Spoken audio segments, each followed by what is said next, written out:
So ayun no, direct to the point na tayo. So ito yung code. So explain natin kung ano nangyayari diyan. So pumasok tayo sa for loop, 'di ba? So nga pala, ang parameter natin dito sa ating function is yung array pati yung size ng ating array ha. So ngayon pasok na tayo sa for loop. So sabi rito sa for loop, magsisimula tayo sa index 0. So ano bang value ng ating index 0? So, nakalagay ron sa G-class, ang value ng ating index 0 is 24. Yan, value niyan. So, ang ating index 0 is equal to 24. Tapos, mapapansin nyo rito, meron tayong another variable na minimum index. Tapos, yung value niya is I din. So, ano ba yung I natin? 24, di ba? So, ang min index din, 24 din. Okay? Tapos pasok tayo ngayon sa another for loop. Itong inner for loop na to. So, ang kinukuha natin value is letter J. So, ang J dito is I plus 1. So, ano ba yung I natin? Index 0. So, index 0 plus 1, edi index 1. So, ano bang value ng ating index 1? 76. So, J natin is equals to 76. So, dito sa inner for loop na to, tinatry niya ngayon kung yung J ba is less than dun sa minimum index natin. So, okay, try natin ngayon ha.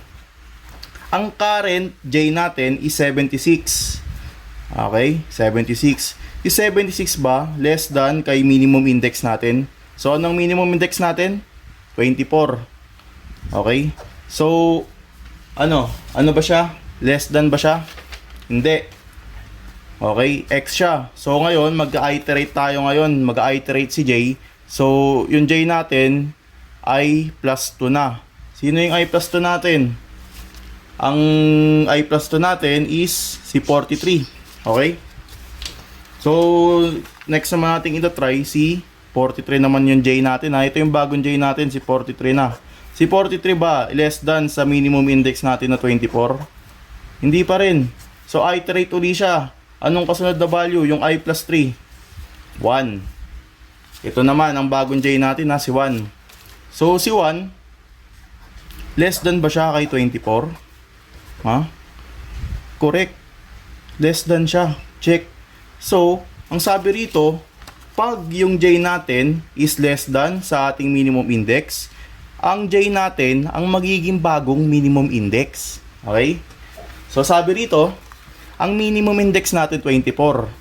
Nag-check siya, yung J natin naging less than sa minimum index na 24. So, si 1, ang magiging bago nating minimum index. Mawawala ni si 24, magiging 1. Okay? So, matatapos na ba yung loop niyan?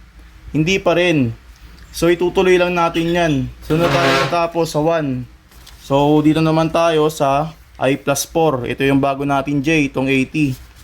So, si 80, i-check natin kung less than ba siya sa ating minimum index na 1 na ngayon. So, sa 80 ba less than 1? Hindi. So, yun, iterate uli. Ang next na value natin, 99. Si 99 ba less than kay 1? Hindi pa rin. Si 10. Hindi pa rin. Si 33. Hindi rin. Si 51.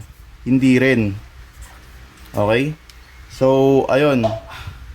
So ayun no, naka-alis na tayo sa inner for loop ngayon. Doon naman tayo sa baba ng outer for loop natin. So dito sa outer for loop, mapapansin nyo, meron ditong mga nakasulat. So dito, ang sabi rito, meron tayong another variable na temp.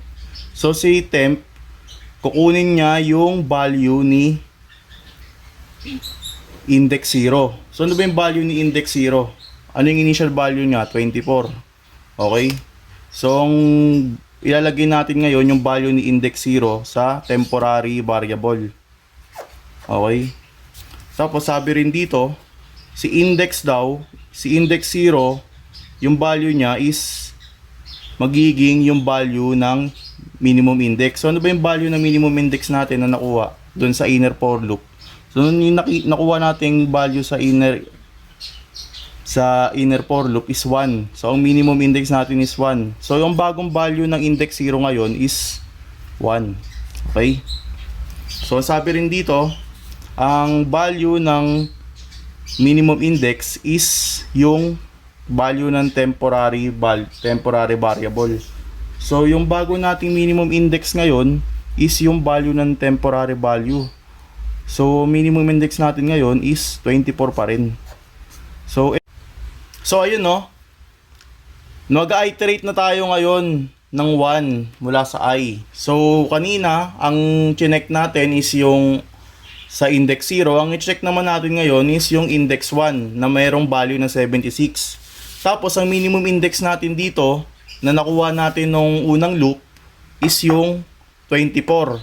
So, papasok ulit tayo rito sa inner for loop. Kung ano ginawa natin kanina, ganoon din yung gagawin natin dito.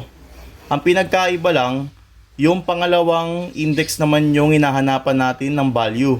So after nyan, ganoon uli. Tapos iterate na naman sa pangatlong index naman, then and so on and so forth. So after ma-sort yung ating mga value, so ibabalik na ngayon nitong function na to yung value updated na pagkakasunod-sunod ng ating array dun sa main value. Tapos pwede mo na siyang i-see out sa ascending way. So, okay. Thank you po.